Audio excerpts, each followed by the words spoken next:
Se a minha carteira cai 2%, mas o S&P cai 15%, menos 12, menos 15%, quer dizer que eu sou um belo gestor. Por quê? Felipe, mas você perdeu. Sim, mas de um mercado caindo 15%, eu fui bom o suficiente para deixar minha carteira cair só 2%. Ou deixar minha posição voltar só 2%. Ou meu drawdown voltar só 2%. Por isso que a relação do drawdown, principalmente nas operações de curto prazo, ela é muito importante para a medição da efetividade, porque o drawdown é a mínima mais mínima antes do topo anterior mais topo. Ou seja, ele é o quanto o mercado, o quanto a sua posição afundou naquela correção, né? O quanto você perdeu ao longo daquele processo, ao longo daquele tempo. Então, por isso que é tão importante a gente analisar o drawdown diário, semanal, mensal, enfim, e as mesas proprietárias olham isso aos montes, porque é isso que define se você vai quebrar ou não. Tá? Se eu tenho uma carteira, uma posição, que a todo momento ele fica me dando 30%, 40% de drawdown, quebrar é uma questão de tempo. Porque eu não consigo voltar na posição se eu tomar 2 seguidos. Não com a mesma alavancagem, não com a mesma margem e tudo mais. Tá? Então, drawdown baixinho é o que todo mundo quer. Beleza, pessoal? Por isso que é usado como benchmark, para a gente avaliar a performance das coisas. Tá bom? Atenção numa coisa muito importante. Critério de seleção. Todo índice ele tem critérios de seleção que a gente chama de elegibilidade para incluir empresas no seu índice. Tá? E ao longo do tempo, essas empresas vão mudando e esse índice vai sendo rebalanceado. Saem empresas de baixa performance, entram empresas de alta performance. Basicamente. Vocês vão ouvir outros nomes e todo mundo vai falar que não, mas basicamente é isso. Por isso que esse benchmark muitas vezes é manipulado pela própria bolsa, e eu falo disso mais lá no BMS, na primeira aula, que é a aula, na primeira não, na aula que eu falo sobre a compra básica de ETF e por que ela se justifica. Quer investir por longo prazo, não quer fazer nada, entender nada, compra um ETF bom de bom índice, segura para sempre que você vai ficar lucrativo no tempo, porque é matemática. Porque o componente de rebalanceamento do índice faz sempre, na história, os índices ficarem positivos. Eu explico mais disso lá, tá? A vocês que estão chegando agora, vocês sabiam disso? Vocês tinham noção disso? Ou não? O chat está liberado aí. Sabia ou não? Pois é, tá lá no BMS também. Tá bom? Então, é um excelente componente de investimento para o longo prazo, que é 100% passivo, você não precisa entender nem fazer patavina de nada. Não precisa ler um paper na vida, tá? E você vai ficar positivo no tempo, com certeza. Porque é matemático. Tá? Enfim. Existe um método de cálculo para o S&P, tá? E ele é somando a capitalização de mercado de todas essas empresas, essas 500 empresas do índice, e ajustando ela por um divisor. E esse divisor é um fator que considera eventos de desdobramento das ações, os splits, que a gente chama, e as mudanças de composição, justamente para o índice não sofrer grandes distorções. Tá? Quando vocês ouvem aí, o índice S&P 500 está sendo negociado acima do seu valor de mercado, acima do seu valuation.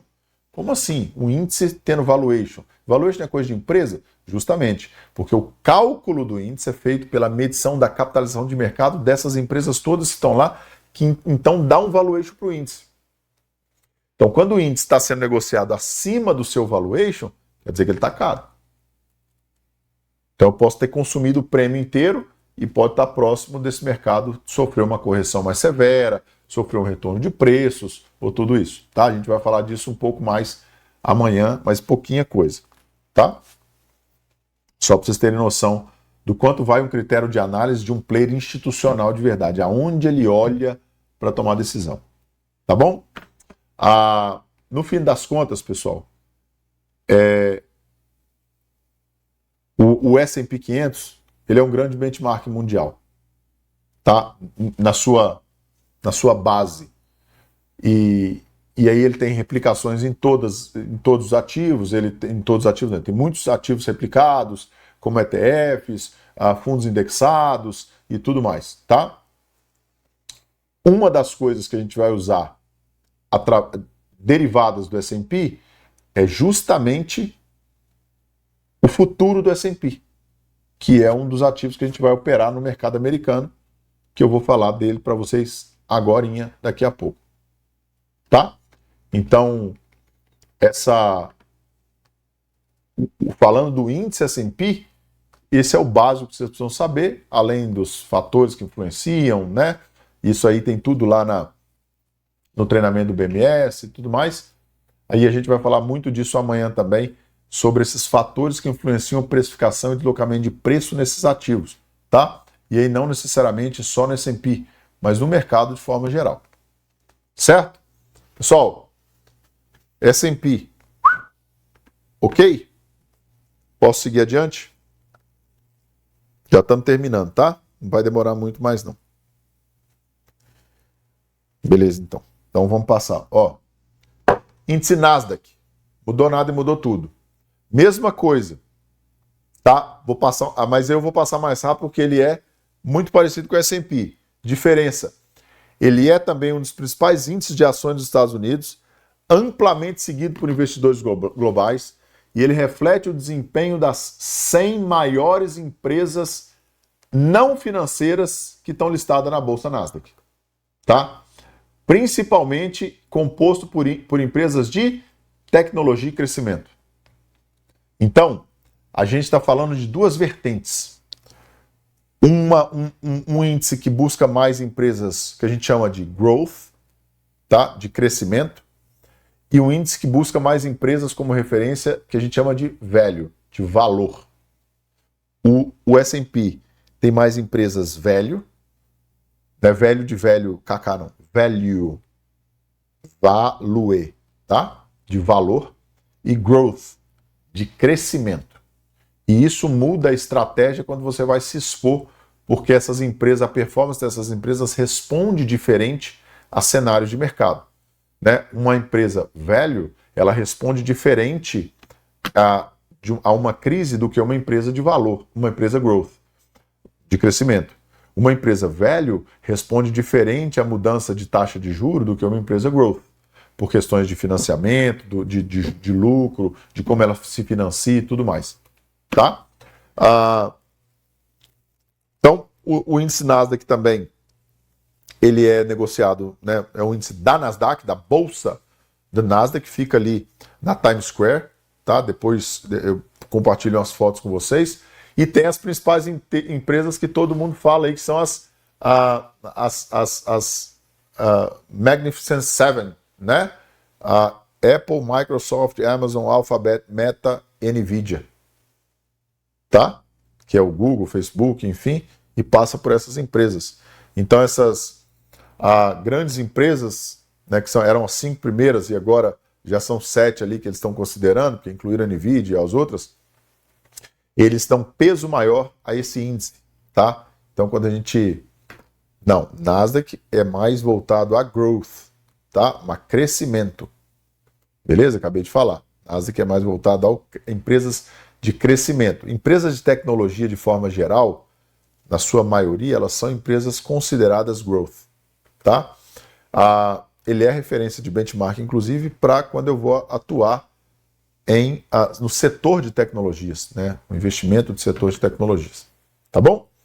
Enfim, a gente também vai atuar nele, no Nasdaq, certo? No futuro do Nasdaq. Então, dentro das salas ao vivo, vocês verão essas duas frentes principalmente, tá? Nasdaq e S&P 500. Certo? Que são ali os dois ativos do mercado americano que a gente vai atuar de forma mais significativa. Pessoal, vamos seguir adiante? Podemos seguir adiante aí? Então, beleza. Entenderam os dois índices?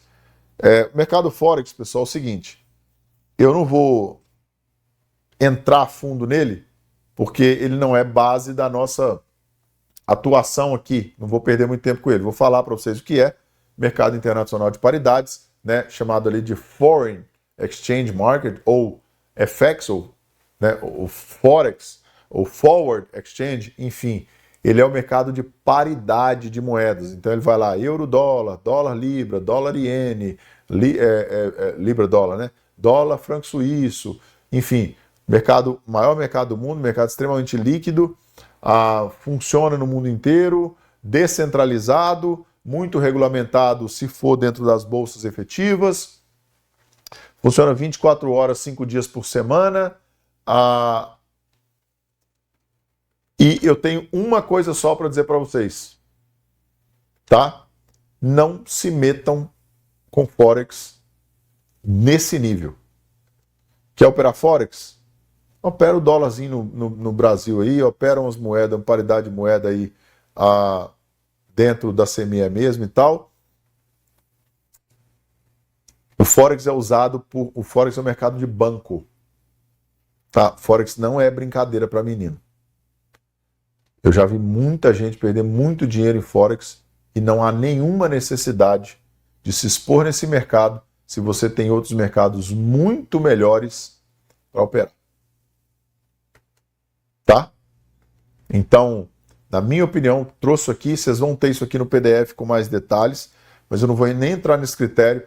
Felipe, mas eu quero operar Forex lá na corretora de CFD, lá na Active Trades. Você pode pegar toda a análise, incorporar, adaptar. Ela vai funcionar? Vai. Só que eu acho muito mais complexo e difícil? Acho. Tá? Verdadeiramente acho. Tá? Então, sem mais delongas, vamos entrar onde a gente vai operar para a gente chegar no final.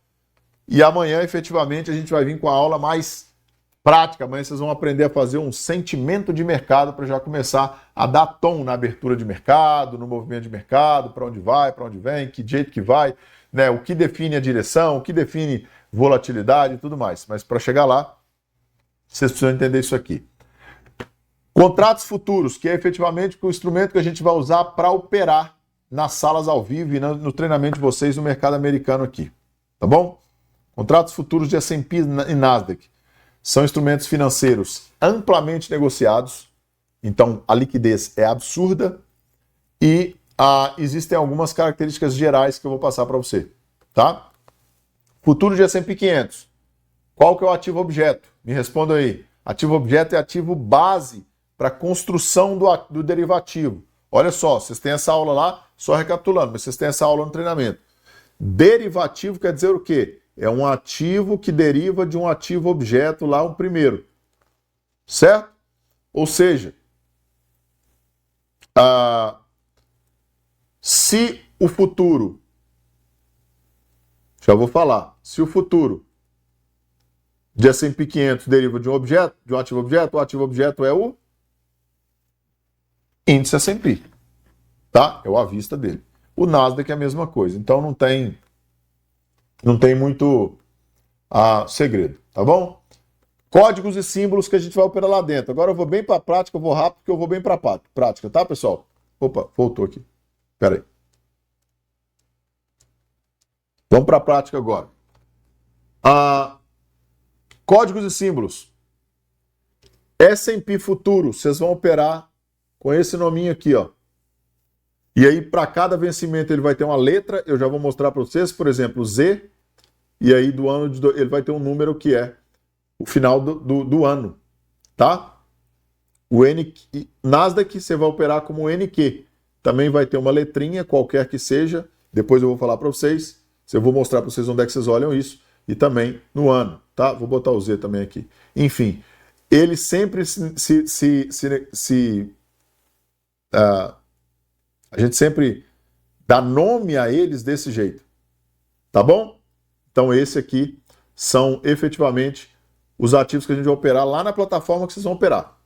Se vocês mudarem de plataforma e forem para a plataforma CFD, por exemplo, vocês vão ver ele com outro nome. Às vezes é um USA 100, o S500, enfim. Mas aí já é questão da corretora de CFD, entendeu? Não é o ativo efetivamente tradicional, original, tá? Então vamos lá. S&P 500, eu vou reconhecer como ES, Nasdaq eu vou reconhecer como NQ. E aí a gente vai ter efetivamente as letras, né? Com os vencimentos. Quando eu vou falar do micro, e é uma coisinha que eu preciso fazer uma pontuação aqui parcial, é o seguinte. Quando eu vou falar do micro, eu vou colocar como EES ou EMES ou MNQ. O que quer dizer micro? Tá? No mercado americano, eu posso operar o mini, é como se eu operasse o standard, que é o mini, e também tem o micro. Ele fica ainda mais barato o tamanho. Como assim o tamanho, Felipe? Qual que é o tamanho do contrato efetivo? E aí a gente vai lá para a página lá para eu mostrar para vocês onde é que está isso. Tá bom? Vamos lá. Qual que é o tamanho efetivo disso aqui? No S&P 500, o multiplicador é de $50. Tá? E no micro, de $5. Por quê? Por cada ponto. Certo? Então é como se eu fizesse assim, um índice em 4.000 pontos, eu teria quanto de valor aí no S&P? Quanto custaria o valor de um contrato futuro de S&P se não tivesse alavancagem, nada, grosso modo. Se ele custa $50 por ponto e eu tenho ele a 4.000 pontos, ele daria uma conta de $200 mil, custaria um contrato, ou seja, e a gente vai precisar entender isso para falar da alavancagem. Ou seja, eu estou usando, eu estou negociando um contrato, um ativo que custa $200 mil. Tá? Esse é o preço efetivo, o notional dele. Tá bom? No Nasdaq, no Nasdaq, cada ponto custa $20. E lá no micro ele vai custar $2. Tá? É sempre assim. Horários, e eu já vou mostrar para vocês onde é que vocês veem isso. Horários de negociação. A vantagem do mercado americano. Ambos os contratos são negociados 24 horas por dia, 5 dias por semana, e ele tem uma interrupçãozinha ali breve, que eu vou falar do horário para vocês, para manutenção do sistema e para o que a gente chama de halt, para dar o ajuste diário. Tá bom? Então, ali, por volta ali, né, das 3h30 daqui, por volta ali das 4h30, que hora que vai dar lá no Brasil? Eu vou fazer a conta, mas por volta aí da 3h30 no Brasil, não, da 3h30 aqui em casa, vai dar por volta lá de 4h30, 5h30 via Nova York. Mas enfim, vai dar, né, por volta aí de 5h30 no Brasil também. Eu vou olhar aqui e a gente já confere isso aí. Mas, enfim, ele tem uma pausa em torno ali de meia hora, mais ou menos, para dar o halt, tá? Meia hora, 40 minutos, para dar o halt. O halt é uma paralisação de mercado, onde ele também faz o ajuste diário para que haja um começo de um novo dia. O fato é que ele é negociado 24 horas por dia, tá bom?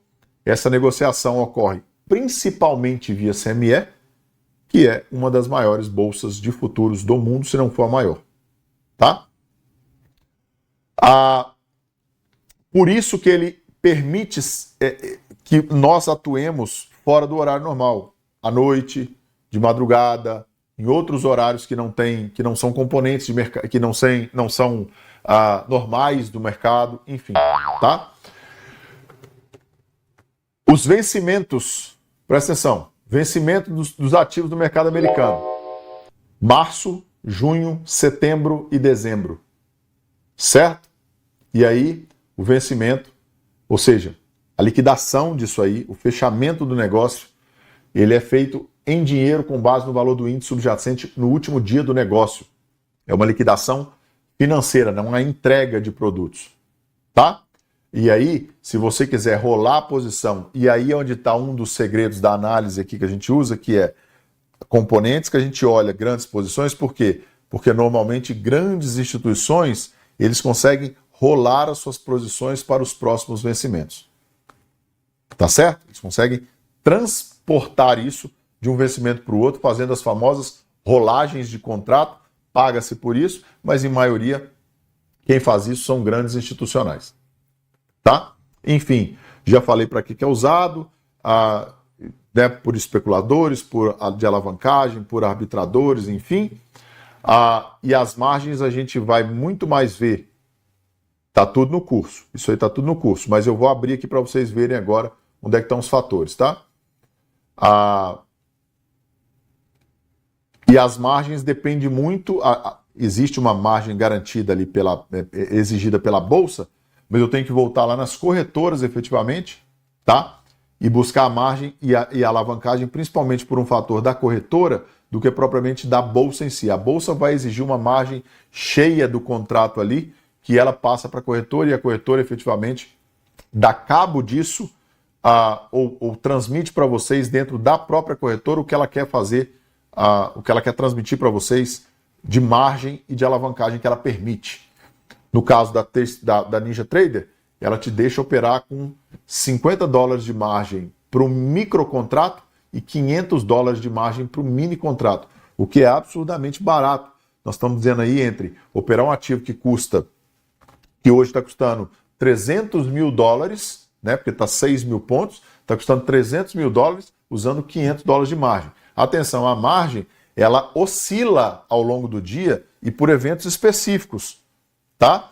Então, quando eu estou falando que às vezes essa margem ela agora é R$500, mas do nada, eu só tinha R$500 ali, do nada a corretora fechou minha posição.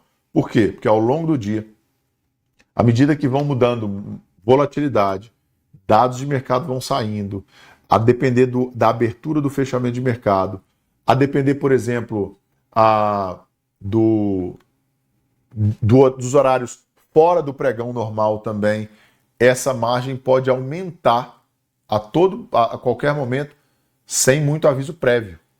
Tá? A corretora só aumenta a margem ali, porque às vezes aumenta a volatilidade, aumenta o risco, ele tem que aumentar a margem para garantir a margem de garantia ali, para não dar inadimplência, enfim, garantir a posição, inclusive te dar as famosas zeragens compulsórias aí, se acontecer.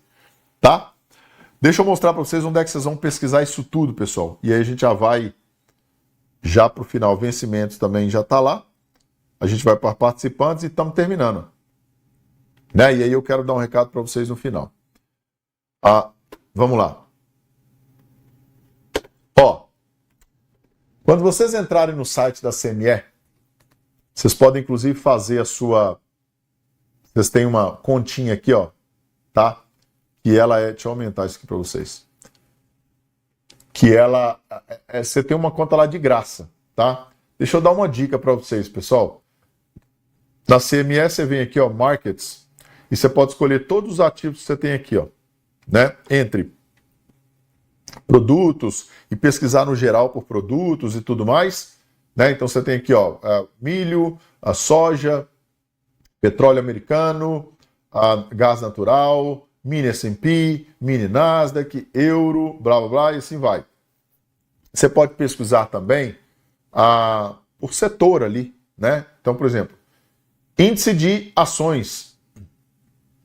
E aí você vem ali na página de índice de ações, baixa ali, ó, e você vai começar a ver mini S&P, micro S&P, mini Nasdaq, micro Nasdaq, Russell, Dow Jones, International Indices e por aí vai. Tá? Clicando aqui, pessoal, ó, por exemplo, mini S&P. Clicando aqui, vocês vão conseguir ter todas essas informações que eu passei para você até agora. Tá tudo aqui. Eu vou pedir para a Fabiola pegar esse link aqui e disponibilizar lá junto da aula para vocês, tá? Tudo tá aqui. Eu recomendo vocês entrarem aqui, passarem para o português, porque tem como passar, tá? e lerem isso aqui tudo, para vocês entenderem aonde vocês estão. Então, vou dar um exemplo para vocês. Vocês vêm aqui num geral de mercado. Está aqui falando todas as informações. Vocês vierem aqui, ó. Olha que legal aqui, ó. Um contrato unitário, $50, olha aqui, ó, $50 por cada S&P 500 Index, por cada ponto. Esse aqui é o mini S&P, tem o nome ali, inclusive, ó.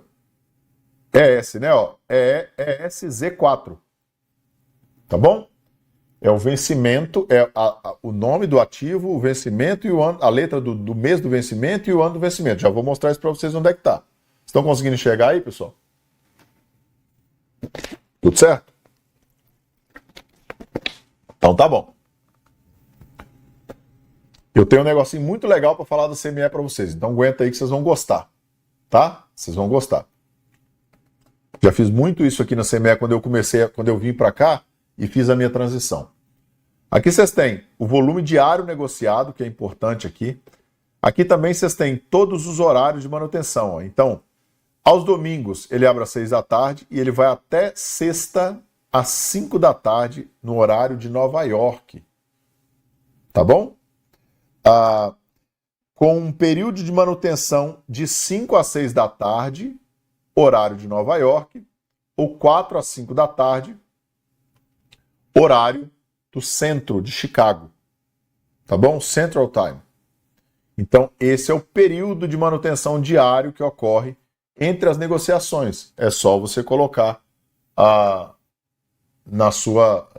ajustar para o seu período aí. Tá bom? Se você vier mais aqui, ó, Full Contract Aspects. Você abrir aqui. Peraí. Tá aqui, ó. Cotações.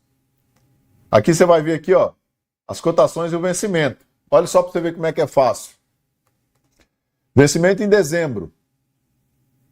Letra Z, 2004. Tá? Ó, ESZ, que é em dezembro, 2004. Isso aí tem na aula também. Isso aí é padrão para o mundo inteiro. Estou falando na aula isso, inclusive. Eu falo de índice dólar, mas isso aqui é padrão para o mundo inteiro. São as letras do nome do ativo, características da bolsa, uma letra do vencimento, do mês do vencimento e o ano, tá? Quando a gente passa para março, que é o primeiro vencimento do ano 2025, ele é ESH5 de 2025. Lá em junho, ESM5. Setembro, ESU5. Dezembro de 2025, voltou para o Z. ESZ5. 26, volta para o HMUZ. HMUZ. Só muda a letra. Difícil? Precisa decorar isso? Não, né? Tem aí, mas se você quiser decorar, é facinho. Tá? HMUZ. Tá bom, pessoal? Simples e fácil. Certo? Se a gente vê em settlement, isso aqui é o ajuste final do preço, tá? No vencimento até agora no dia. Quando a gente vai lá olhar o ajuste diário, vamos dizer assim, né? A hora que eu estou olhando aqui o settlement, lá na plataforma mostra, vocês vão ver lá na plataforma onde é que tem, tá? Mas ela também dá esse dado aqui, ó. Então esse settle aqui que ele faz no dia de hoje, porque ele está atualizado, ele não está atualizado aqui.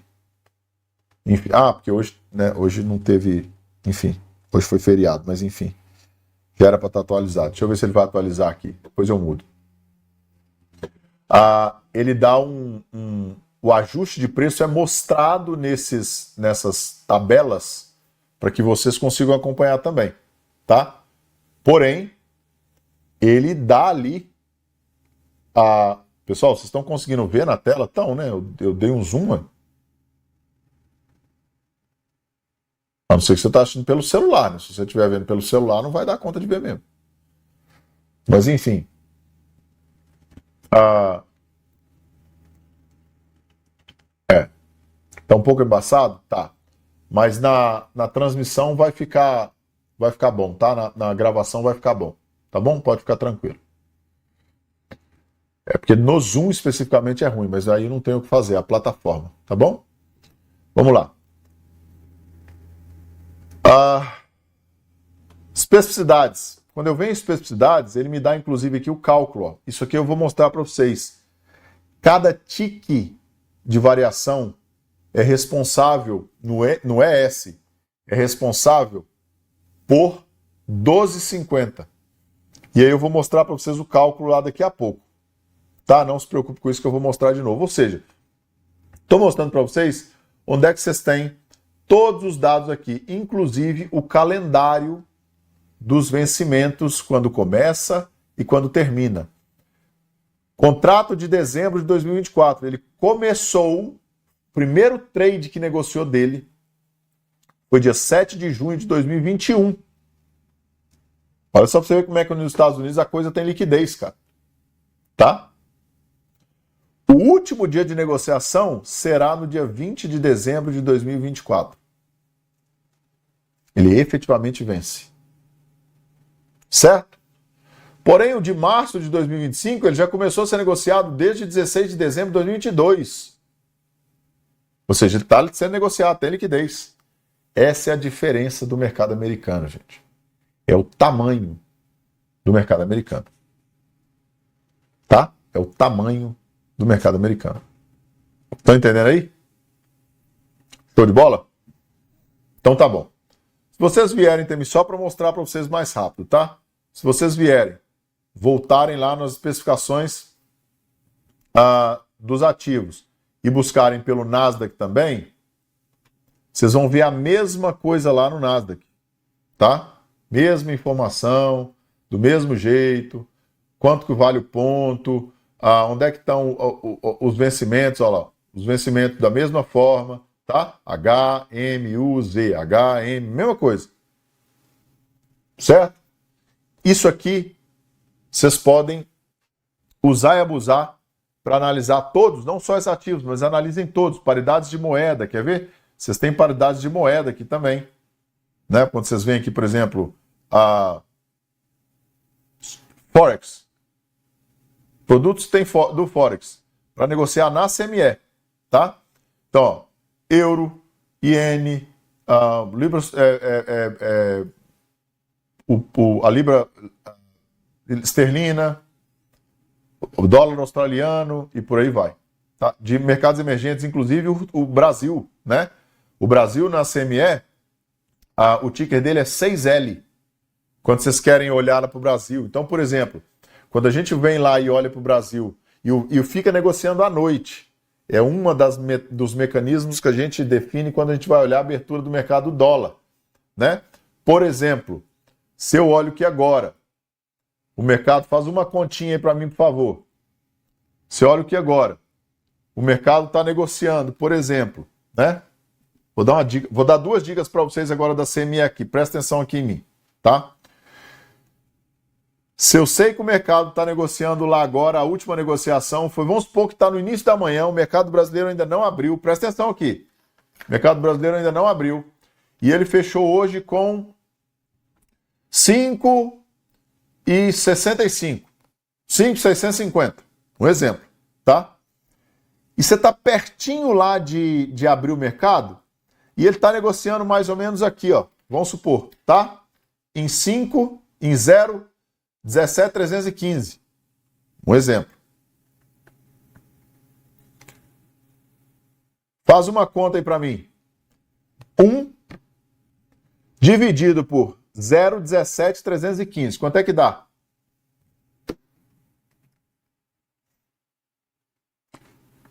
Quanto que dá? 5,775. Então, quando o mercado começa a leiloar, vou dar uma dica para vocês. Quando o mercado começa a leiloar e o 6L está negociando, como ele já está negociando ainda, ao longo da noite aconteceu, deixa eu voltar aqui rapidão.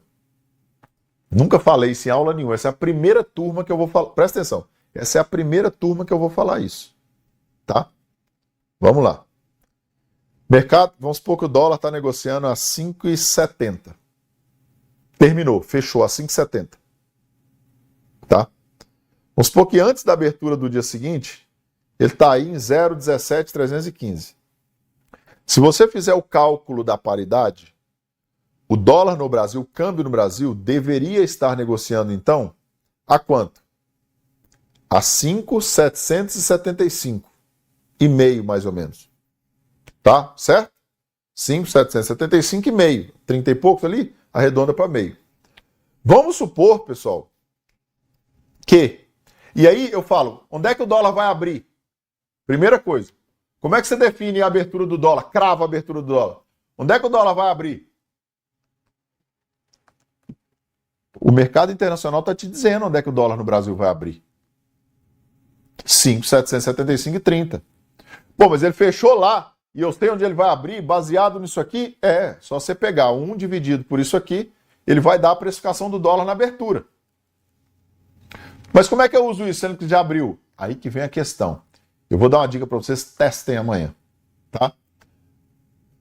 Em teoria, pelo mercado internacional de paridades, eu deveria abrir em 5.775,5.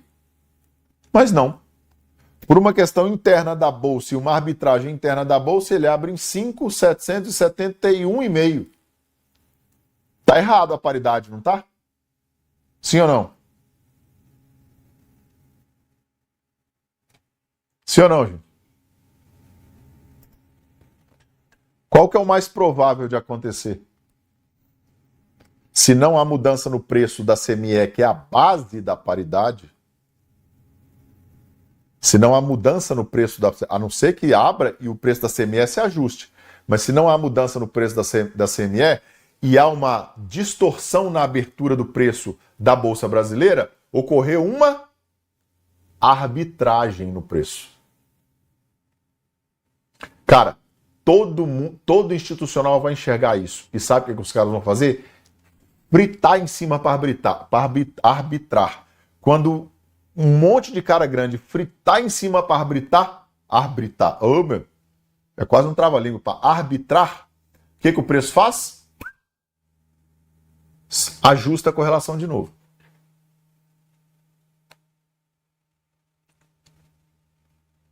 Difícil? Mercado é difícil, gente?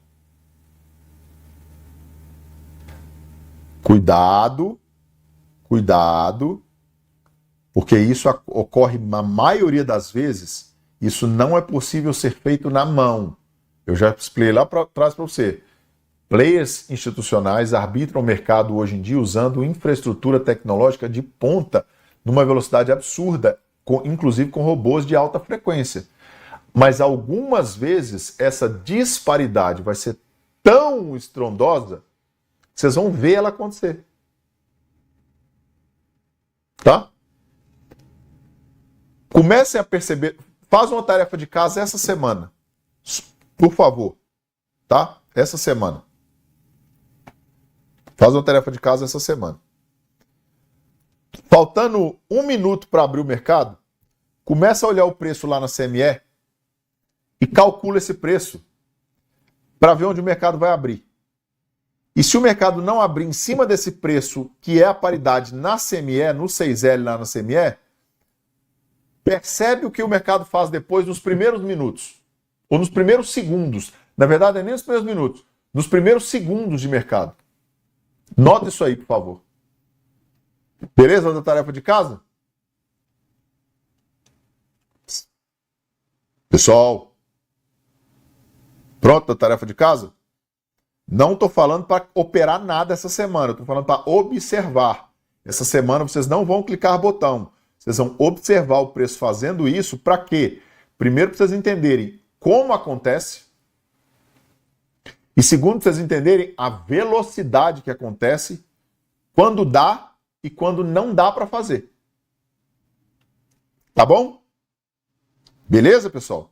E a gente vai discutir isso no grupo lá no Telegram. Amanhã mesmo eu vou discutir isso lá na abertura do mercado, eu vou estar com vocês lá e vou jogar o preço lá na hora. Pessoal, CME cotando paridade, o real a tanto. Pum, vamos ver o que acontece, tá? Vamos acompanhar o mercado essa semana. Combinado, gente? Beleza? Vocês sabiam disso? Tá vendo como é que uma visão institucional ela vai muito além do que um padrão de gráfico? O mercado não pode ser resumido a um padrão gráfico, não é assim. O padrão gráfico, ele é um resultado dessas causas todas que estão fazendo o preço se movimentar. Ele já é o resultado, ele já foi. Tá? E você vê que muitas vezes é simples. Quando vocês assistirem a aula lá do que a gente faz, por exemplo, para calcular as milhares do Ibovespa, vocês vão ver, cara, mas que coisa mais idiota.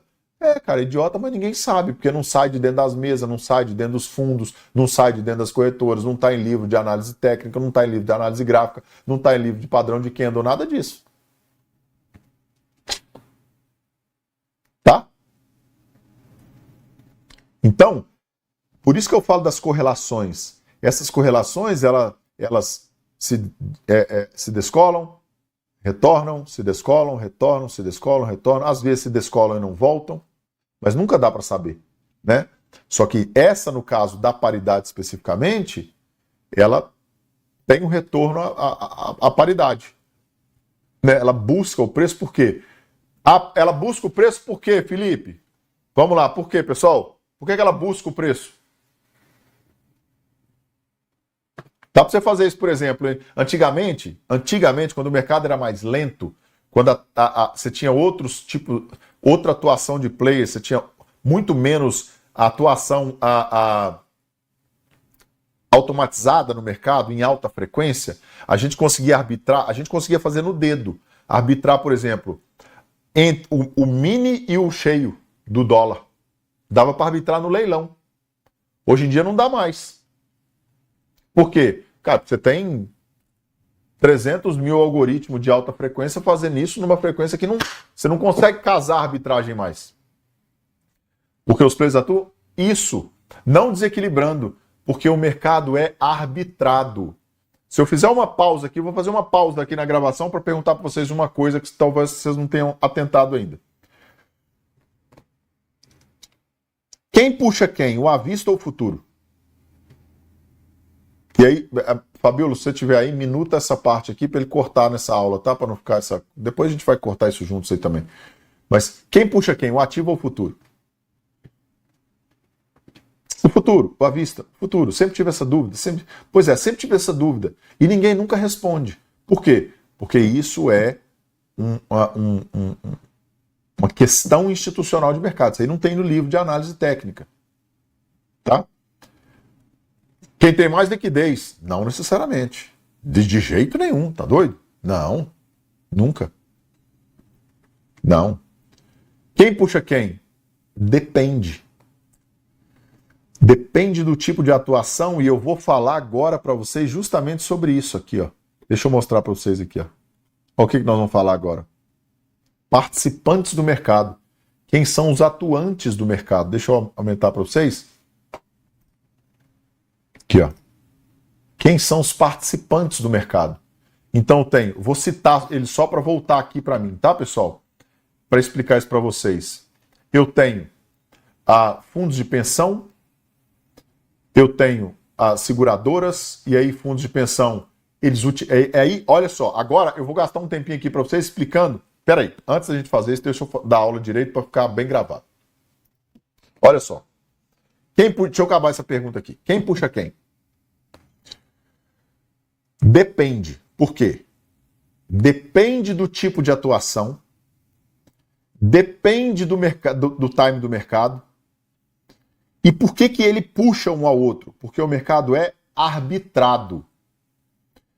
Pergunto a vocês, por que, se eles estão em cenários diferentes, com atuações diferentes, por que se o dólar comercial subir, o futuro sobe? Por que, Felipe? Não podia simplesmente o dólar comercial subir e alguém vendeu o futuro e o futuro cair? Por que não? Por que os dois sobem ao mesmo tempo? Por que essa correlação direta se firma? Por quê, pessoal? Tem dois motivos por isso. Vamos lá, vamos ver se vocês estão estudando. Olha a importância de entender fundamento e estrutura de mercado. Cara, você não vai conseguir encaixar análise nenhuma se você não entender isso. Você não sabe o motivo da atuação. Entendeu? A sua análise muda pelo motivo da atuação do player. O fundamento da análise não. Mas, por exemplo, a maneira que você lê a microestrutura de mercado muda todo. Porque o mundo negocia em dólar. Não. De acordo com o cenário... Não, eu estou perguntando o seguinte. Por que sempre que o dólar comercial no Brasil sobe, o dólar futuro na Bolsa também sobe? Primeiro motivo. O cálculo do futuro, ele tem por base o ativo à vista. Tá? Então, a precificação do ativo futuro é dependente do preço do à vista. Por quê? Porque ele é o preço do à vista mais a taxa de carrego, que dá igual o preço do futuro. Então, se ele ajusta o preço do à vista, ou se ele ajusta assim, ó. Dá uma olhada aqui na tela aqui. Vou explicar para vocês mais fácil aqui, ó. Presta atenção. Ativo base mais carrego. Isso aqui tem lá na aula, tá? Não vou falar de novo, não. É igual ao futuro.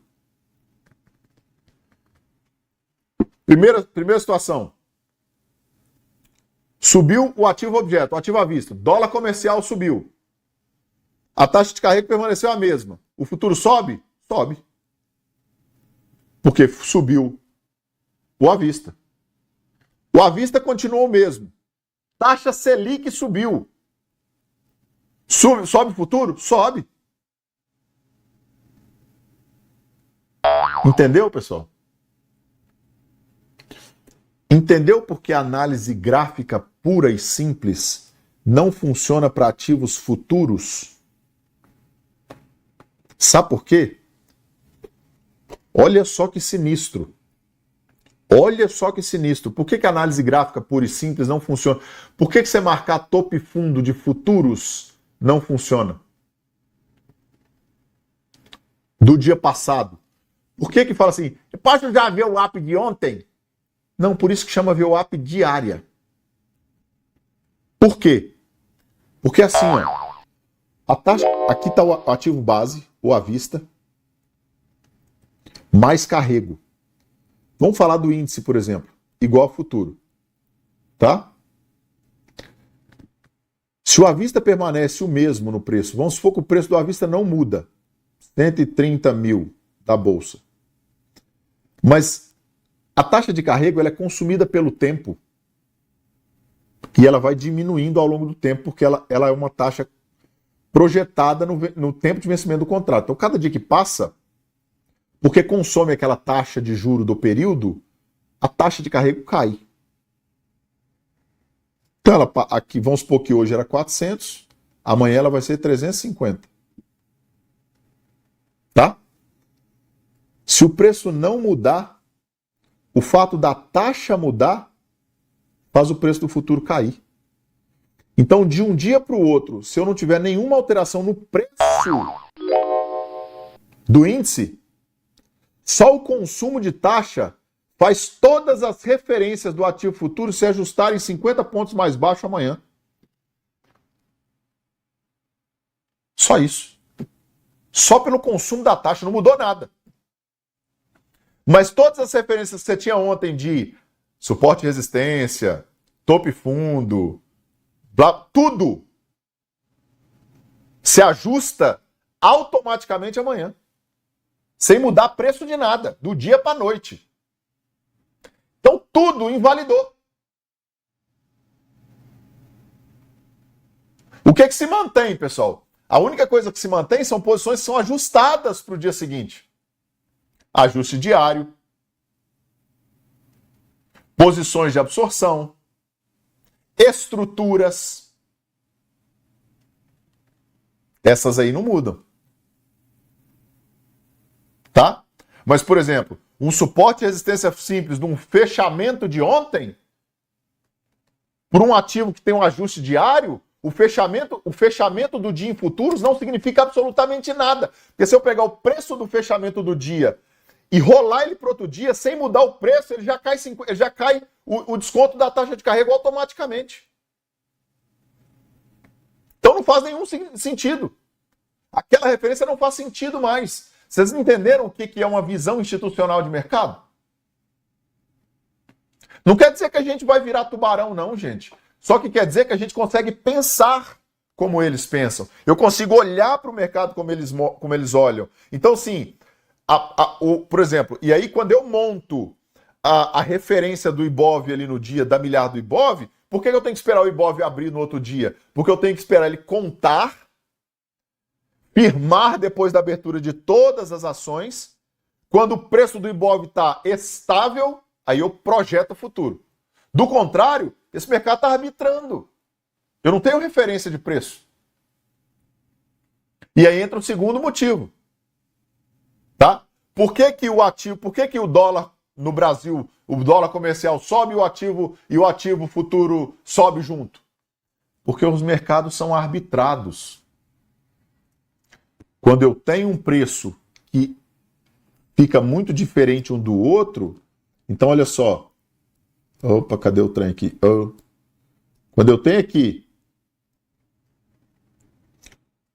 dólar comercial no Brasil a 3x e o dólar futuro continua X, o mercado vai enxergar essa diferença e vai fazer o quê? Vai fazer o quê? Vai vender o comercial, o à vista, e comprar o futuro para fechar esse intervalo. As duas posições dão lucro. Tá? Porque ele fecha a correlação. É isso que acontece. Então, respondendo a pergunta, por que não, Felipe? Né? Quem puxa quem? Depende. Se há uma atuação muito grande de um player do mercado físico, por exemplo, de commodities, fazendo uma exportação brutal de uma operação, ou um governo fazendo uma operação de um pagamento de dívida brutal em dólar, o dólar comercial reage e puxa o futuro. Se a atuação é direto no futuro por um player que está segurando o mercado, redeando o mercado, uma grande posição, o Banco Central está entrando, interferindo com o leilão, ou com o leilão de linha, ou com o leilão reverso, ou com o swap, de alguma forma, no ativo futuro, porque ele precisa atuar no ativo futuro para defender a posição de um hedge, ou defender uma posição no à vista, ou tudo mais. O ativo futuro vai negociar e vai puxar o à vista. Então, o mercado é arbitrado, então um puxa o outro. Depende do quê? Depende de quem está atuando e do motivo da atuação. E aí é onde a gente vai entrar nisso aqui. Ó. Quem são os participantes do mercado? Vocês entenderam a importância de não ficar preso ao efeito e estudar a causa? Entenderam a importância de falar assim, cara, esquece padrão de candle, bicho. O mercado, tá vendo por que eu falo que análise gráfica não funciona? A padrão de candle não funciona e o povo me dá marretada e porrada. Não é não. Tá vendo por que eu falo? Figurinha geométrica, ombro, cabeça, ombro, panela, alça, xícara. Tá vendo por que não funciona? Porque o mercado de verdade não enxerga o mercado financeiro desse jeito. Não é assim que a gente vê as coisas. Gente, para a gente finalizar a aula, esse é o último slide, antes de passar as custas para vocês operacionais, né? A gente já está terminando. Eu sou analista, chefe de um escritório de investimento que trabalho com grandes contas de clientes formadores de mercado, do mercado físico de commodities. Eu desenho as operações para esses caras, para eles atuarem. Eu faço travas de operações de 40, 50, 60, 80 milhões de reais em travas de posição.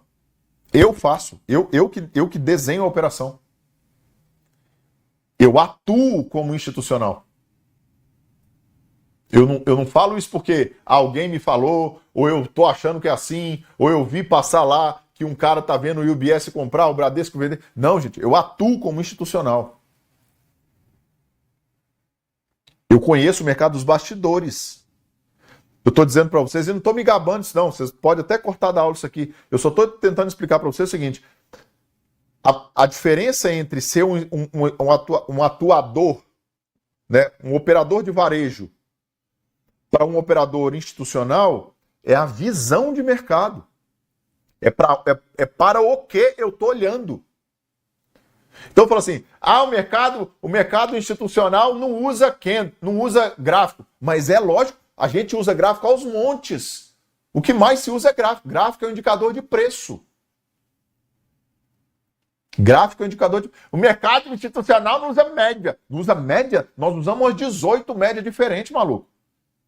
Eu vou abrir minha plataforma de commodities amanhã para vocês verem, que eu faço as análises de commodities. A gente usa 6 médias para avaliar métrica de preço de commodities na história. Preço de frete, preço de oferta e demanda, a questão de oferta e demanda, média de variação de preço CME, média de variação de preço do Brasil, média de variação de preço de base, tudo é média. Volume da plataforma inteira. Volume de oferta, volume de demanda, volume de negócio, volume de plantio, volume de safra, volume de seca, volume de chuva. Fluxo, entrada e saída de grão, entrada e saída de grão no armazém, entrada e saída de grão de porto, fluxo de exportação no porto, fluxo de importação no porto. É só isso. Fluxo de dinheiro entrando, fluxo de dinheiro saindo. Como não usa, gente? Entenderam? Entenderam onde é que vocês estão pisando agora? Entenderam? Porque lá fora eu falo o negócio, o povo me mete a porrada. Mas vende muito mais se eu falar para vocês assim: não, moço, vocês estudem os padrões de Kendo e opera flâmula não sei o que, o triângulo escaleno conversal da panela da xícara da alça. É um ombro, cabeça, ombro. É fácil, cara. Por quê? Porque eu te mostro um negocinho, você decora, você não precisa entender nada disso. Olha a quantidade de coisas que a gente falou aqui até agora, cara. Eu não entrei num gráfico.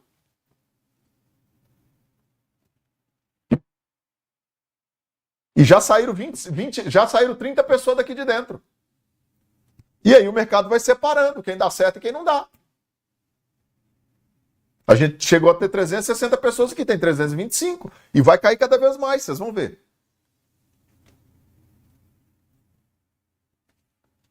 Agora, tá bom. Tem coisa mais fácil aí fora, mas não funciona. Tá tudo certo, cara. Escolhe. Enfim, né? Vamos pro final aqui, pessoal. Mas vocês entenderam por que eu tô falando com vocês sobre a questão de mudar os óculos, mudar a lente? A diferença, a gente nunca vai ser um tubarão, a gente nunca vai ser pelo menos a maioria de nós não. Nós nunca vamos operar como o institucional. Não dá, nós não temos dinheiro o suficiente para operar como institucional. Tá? Cara, eu trabalho conta de cliente meu que só de margem, para abrir uma posição, o cara tem que deixar 10 milhões na corretora, maluco. Para abrir a posição, ele tem que deixar de margem 10 milhões na corretora.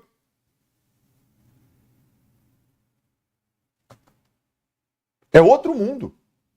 Agora, a gente não precisa atuar como institucional, a gente não vai. O que a gente quer é entender o que eles estão entendendo, olhar para o mercado como eles entendem e seguir os rastros deles. Seguir o rastro, ser aquela rêmora, aquele peixinho que nada debaixo do tubarão, já é o suficiente para eu viver gordinho a vida inteira.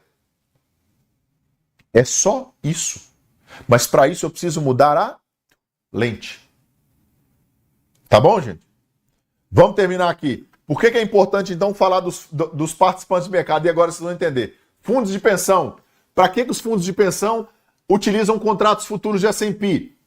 Utilizam para proteger suas carteiras contra quedas do mercado, principalmente. Tá? São carteiras, muitas vezes, de dividendos, de longo prazo. Dada a natureza do longo prazo das obrigações desses fundos, os contratos futuros permitem que eles ajustem rápido as posições e a sua exposição no mercado de ações sem a necessidade de vender as ações. Como assim, Felipe? Desse jeito aqui, ó. Eu tenho 100 milhões... Vou usar um que vocês vão entender melhor. Eu tenho uma carteira de 1 milhão. Tá? 1 milhão. De uma carteira de 1 milhão. De ações. Que são todas as ações que tem no Ibovespa. Por exemplo. Vou falar no Ibovespa porque é mais fácil para vocês entenderem. Tá? Show. Eu não quero vender essas ações porque eu estou recebendo dividendo e eu tenho que pagar esses dividendos. Eu não quero liquidar. Eu gosto das ações. Ok. Mas o mercado vai cair. Eu sei que o mercado vai cair, ele começa a cair forte. Como é que eu faço para bloquear isso? Eu faço um hedge. Um hedge eu faço o quê? Eu vendo, eu estou comprado aqui. Eu vendo contrato futuro de índice. Pergunto a vocês. Quanto custa um contrato futuro de índice? Vamos colocar que o mercado está 100 mil. Cada ponto no índice futuro vale 1 ponto. Não, o contrato cheio. Vamos colocar no contrato cheio, tá? Para ficar mais fácil a conta. Cada ponto no contrato cheio vale R$1. Se o índice está negociando em 100 mil pontos, só para a gente arredondar a conta, um contrato custa 100 mil. Tá? Ou seja, eu vou precisar de 10 contratos para negociar 1 milhão, correto? Qual a margem que a corretora me pede por contrato do índice cheio? Mais ou menos 2.500. Beleza? Mais ou menos. Confere aí. É isso aí, pessoal? Faz muito tempo que eu não mexo com índice no Brasil, mas eu acho que é isso aí ainda. 2.500, R$3.000. Certo? 10 contratos, ou seja, 25 mil. Eu precisei de 25 mil reais para travar, bloquear 1 milhão. Entendeu para que serve? Entendeu como é que é feito um hedge? Uma proteção? É assim. Por isso que nasceu a alavancagem. A alavancagem, já explicando o que é alavancagem, ela me permite usar pouco dinheiro para defender posições muito grandes. E aí, ao longo dos dias, eu vou fazendo um ajuste diário da minha posição. Entendeu? Porque tem o indicador do ajuste diário. O que é o ajuste diário? Justamente porque eu estou usando uma pequena margem para defender uma posição muito grande, todo dia eu encerro essa posição e abro ela de novo no outro dia e faço um ajuste. Se naquele dia eu estou R$500 para frente, R$500 para trás. Se eu estou R$500 para trás, eu tenho que depositar mais 500. Se eu estou R$500 para frente, eu deposito na minha conta 500. E ao longo dos dias eu vou ajustando essa posição, um ajuste diário. Ou seja, o ajuste diário, quando o mercado abre, é onde estão montadas todas as posições institucionais. Por quê? Porque normalmente as posições que são roladas de um dia para o outro, que não são day trading, elas são posições institucionais. Então à noite elas foram encerradas, de dia elas abriram em cima do ajuste. Por isso o ajuste diário é uma referência tão forte nos derivativos futuros. Tá? Por isso que o fechamento de mercado no dia para contratos futuros não faz a menor diferença. Porque a referência de fechamento dos negócios é o ajuste, não é o último preço do dia. Entendeu? Porque não adianta ficar marcando o fechamento do dia aí nos futuros. Porque não é essa a referência usada. Porque ela muda de um dia para o outro pelo consumo da taxa. Se não mudar o preço, não mudar nada. Mas o ajuste não muda, porque o ajuste é efetivamente as posições roladas de um dia para o outro. Beleza, senhores? Muita coisa, né? Então vamos lá. Beleza. E depois tem... A gente vai passar aí por fundos de hedge, os famosos hedge funds, né? Eles fazem especulação e eles usam para fazer arbitragem hedge também. Esses hedge funds são fundos de especulação, são fundos especulativos, tá? Fundos efetivamente de especulação financeira e são os maiores do mundo. Ao contrário do que muita gente pensa, né? Não, fundos de ações para dividendos não. Os maiores fundos do mundo são hedge funds, são fundos de especulação, que usam os contratos futuros para especulação, ganhar dinheiro, day trade mesmo, tá? E principalmente para arbitrar posições, beleza? Então, por exemplo, eles fazem o que eles chamam de long and short equity. O hedge fund ele compra futuros do S&P de uma vez e vende a posição individual no índice, por exemplo. Ou seja, eles chamam de... No índice a gente pode tratar isso também, por exemplo, como cash and carry, né? O cash and carry posicional, o cash and carry de reverse, né? De reverse, de correção, enfim, reversão. Ou seja, um JP Morgan entra aqui no Brasil e de repente ele vai lá e compra o índice Bovespa inteiro, ele compra todas as ações do índice de uma vez e vende o índice futuro, e vende o índice futuro. Por quê? Porque quando ele foi medir, ele viu que se ele comprasse todas as ações dava 100, se ele vendesse o índice futuro dava 102. Então ele entra para fazer um cash and carry rapidinho ali, ele faz isso numa velocidade absurda durante o dia, tá? Com uma frequência muito alta com o robô, e ele faz essas relações pegando aquela taxinha. Como ele não paga nada de custas, para ele custa muito pouco e, além de tudo, isso pode ser feito porque ele tem mecanismos instrumentais, ele tem infraestrutura para fazer. Então ele fica o dia inteiro arbitrando essas duas pontas, fazendo esse cash and carry e pegando essa taxinha. Que é uma operação 100% de lucro, mas ela dá muito pouquinho, porque ela dá uma taxinha às vezes ali de 30 pontos. Né? Ela é um scalpzinho, mas ela é um scalpzinho fazendo cash and carry. Tá? Cara, instituição grande faz isso um monte. Então, por exemplo, quando você vê o cara falando assim, olha, tá vendo? Agora o UBS tá comprado e a XP tá vendendo. Pois é, cara.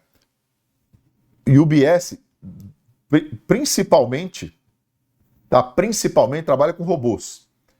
A parte do UBS que não trabalha com robôs, trabalha fornecendo posições para corretoras grandes, por exemplo, a XP, para fazer arbitragem cash and carry. Então é meio óbvio que se você vê uma corretora numa posição, o UBS vai estar em outra posição. Mas não quer dizer que o mercado vá para cima ou para baixo por causa disso, porque o mercado está arbitrando.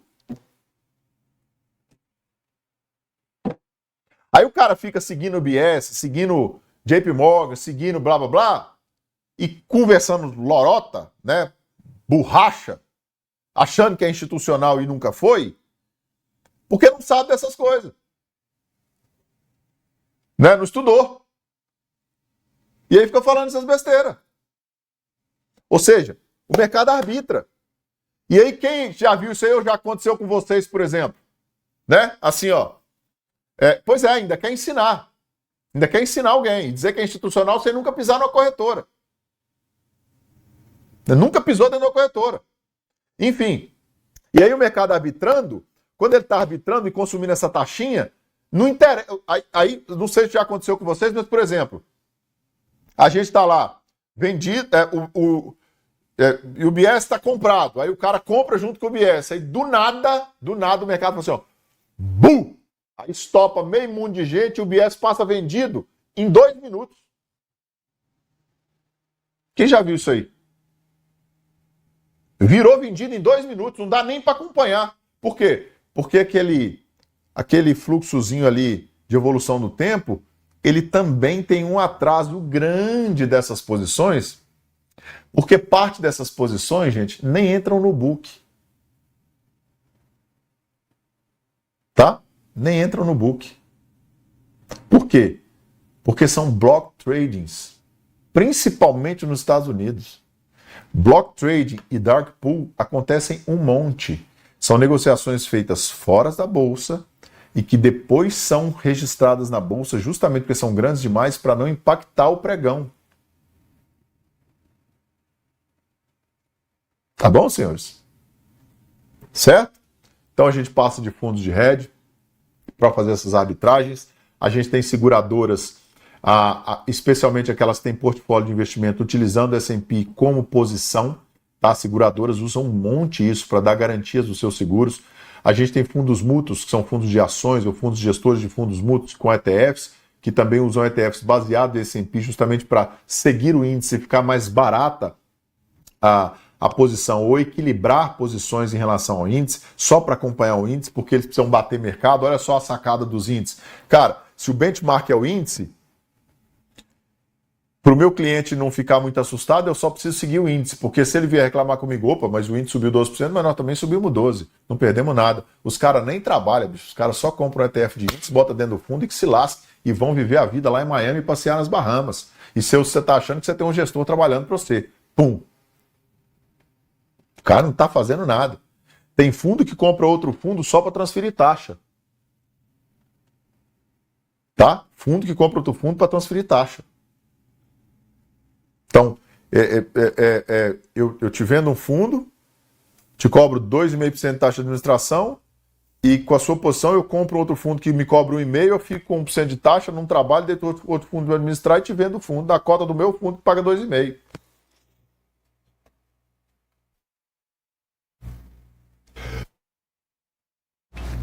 Beleza? Terminar aqui, pessoal. Já avançando tempo demais. Enfim, e aí os principais são family offices, hedge funds, governos e bancos centrais. E aí a gente no final a gente tem as principais posições dos mercados e de bolsas eletrônicas, tá? Que aí você pega todo mundo ali dentro, porque você mistura varejo, né, efetivamente com o mercado de bolsa. Queria terminar, pessoal, só dando um componente para vocês aqui, porque vocês vão ver lá nos cálculos como é que a gente calcula as posições, tá? Dos contratos futuros que vocês vão operar, para a gente finalizar aqui, tá? E aí eu vou passar para vocês as custas, vou falar das custas primeiro para a gente terminar. Custas operacionais do NinjaTrader. Para vocês contratarem a plataforma do Ninja Lifetime, isso não é uma recomendação, eu não ganho nada com isso não, tá, pessoal? Ninja não me paga nada disso não, tá? Ela custa R$ 1.400 o Lifetime, você paga para sempre, você não paga mais nada pela $1.400. Você paga por isso, não paga mais nada e você libera alguns indicadores que nas outras plataformas não tem, tá bom? Você pode pagar mensal, como se fosse uma mensalidade de aluguel da plataforma, você pode não pagar a plataforma. Dica para vocês, a maioria das coisas que vocês precisam, ou as coisas que vocês precisam dentro da plataforma do NinjaTrader, se vocês forem ver na aula aí, a gente já deu uma hackeada em algumas coisas e tal, provavelmente vocês não precisam pagar pela maioria delas, tá? Porque a gente conseguiu com outros fornecedores de indicadores e tudo mais, e isso está nas aulas lá sobre plataforma, configuração, indicadores e tudo mais. Então, eu gosto de pagar pelo Ninja, porque sou um cliente do Ninja há 6 anos e para mim justifica, porque fica mais barato, eu opero um pouco maior, né? Então, para mim, justifica a conta e eu vou mostrar para vocês. Mas se vocês não quiserem pagar, tudo que vocês precisam, vocês têm efetivamente dentro da academia sem pagar.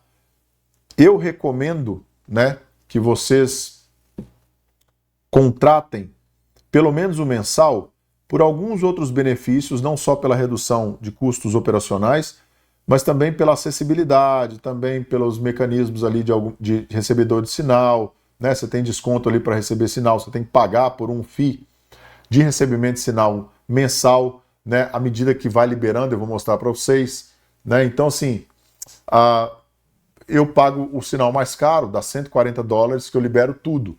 Mas se liberar só CME, se eu não estou enganado, são $20, um negócio assim. Mas a gente vai olhar aqui. E tá tudo isso na aula, tá tudo isso aí para vocês especificado, tá bom, pessoal?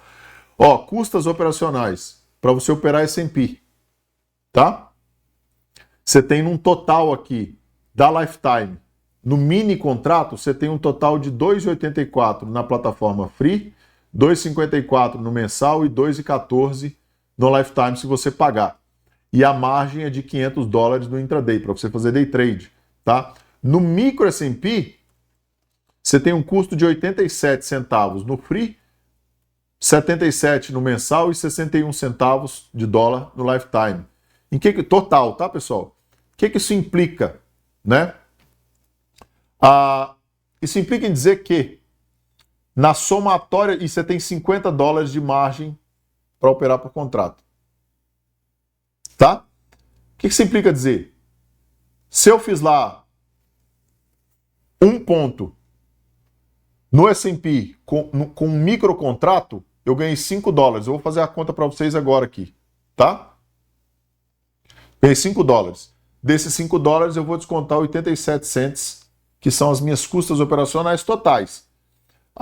Taxas de corretagem, de custódia, da comissão da plataforma, que é a corretagem da plataforma, todas as coisas juntas vão dar 87 centavos no Free e 61 centavos no Lifetime. Se eu estiver operando um contrato mini, que é o Standard do S&P, para cada ponto eu faço $50. Desses $50 eu tenho que descontar 2,80. O Nasdaq é mais ou menos a mesma coisa. Então vocês podem ver que é relativamente barato, tá? Então vocês têm... Não é muito caro, não. É barato para operar. E aqui essa tabela eu vou passar para vocês. Vocês têm da maioria dos produtos. Inclusive ela vai lá para baixo. Ela continua com todos os produtos da CME. E eu vou passar essa tabela para vocês lá no PDF que vocês têm aí, tá? Como é que eu faço o cálculo por pontos? A conta é sempre a mesma. Presta atenção. É a quantidade de contratos vezes o valor por ponto daquele contrato, vezes a variação de preço. Então vamos lá. Escuta aí, pessoal. Quantidade de contratos. 3 contratos no S&P. No mini. Tá? Normal. Quanto é cada ponto por contrato no mini? Do S&P. Quanto custa? Não. No mini. Não é no micro, não. Isso é no micro. No mini. $50. Vamos supor que variou 10 pontos.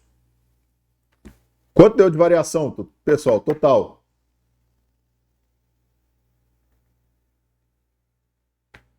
$500 não, ué. Vamos lá. 3 vezes 50, 150. 10, 1.500. Deu $1.500. Tá? 10 pontos. Se fosse no micro do S&P, tô falando do EE. Se fosse no micro, a mesma conta, ó. 3 contratos. Do micro é $5. Variou 10 pontos, daria quantos aqui? 150. Aí desse total, você tira as custas. Se eu estou falando do Nasdaq, no mini, 3 contratos. Quanto que é o preço do ponto no mini do Nasdaq? 20 pontos. $20. Vezes 10 pontos. Quanto daria? 600. Se fosse o micro, 3 vezes $2, vezes 10, 60 pontos. $60. Tá? Beleza, pessoal? Ó, última coisa que eu quero falar para vocês. Quando vocês estiverem na plataforma da CME dando uma olhada aí, façam o que eu fiz quando eu comecei. Eu sei que pouca gente vai falar isso para vocês antes da gente terminar a aula aqui. Eu sei que pouca gente vai falar isso para vocês, pouquíssimas pessoas. Mas a gente precisa não ter medo de dar para os outros acesso às nossas origens, porque o que mudou minha vida foi acessar a origem de alguém um dia, né? A verdadeira origem. Muita coisa que eu aprendi para me posicionar no mercado americano e para fazer minha transição foi aqui, ó, na CME. Aonde? Aqui, ó. Cara, tem curso para dar com pau aqui dentro, de graça, maluco. Aos montes. E coisa boa.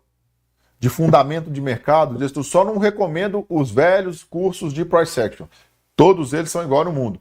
Mas, cara, curso de análise de fundamento, estrutura, microestrutura, cara, vasculhem. Vasculhem. Tá? Porque vale muito a pena. Beleza? Então, façam esse esforço aí. Pessoal, amanhã a gente vai falar sobre... Gostaram? Então, ó, print. Printa. Marca aí embaixo. @eu sou Felipe Amorim, @Academia Alta Renda. Posta a gente lá e dá hashtag. O que nós vamos colocar? Hashtag... Hashtag academia. Bota lá, hashtag academia. Não, hashtag AAR. Pronto, bota aí, hashtag AAR. Show de bola. Tá? Bota aí e marca a gente. Amanhã a gente vai falar de análise de sentimento, dados econômicos, agenda e tudo mais que importa para a gente começar a dar direção na análise realmente do preço lá no final, tá? E na abertura do dia e tudo mais. Última coisa para a gente encerrar. Pessoal, vocês entenderam a importância de mudar a visão. Mindset. Moldura mental. Lente. É isso que muda a sua análise e a sua atuação no final. É uma mudança de visão. Tá? Vocês entenderam a diferença de pensar como institucional e pensar como varejo? No final das contas, é uma forma de pensar. Uma diferença de atitude de pensamento. É completamente diferente uma coisa da outra. Não há relação. Vocês podem ver que o varejo está olhando para um lado, o mercado institucional está olhando para o outro, cara. Não tem nem conexão às vezes. Né? O mercado de varejo está marcando fechamento do dia no índice futuro. E o mercado institucional está falando, cara, a gente nem sabe que preço que fechou, a gente só sabe o preço do ajuste. Não faz sentido o fechamento de mercado futuro. Não significa nada. Até porque ele passa por um leilão de fechamento. Mas não só por isso, mas principalmente porque tem um ajuste. Né? O preço da posição rolada é o preço do ajuste.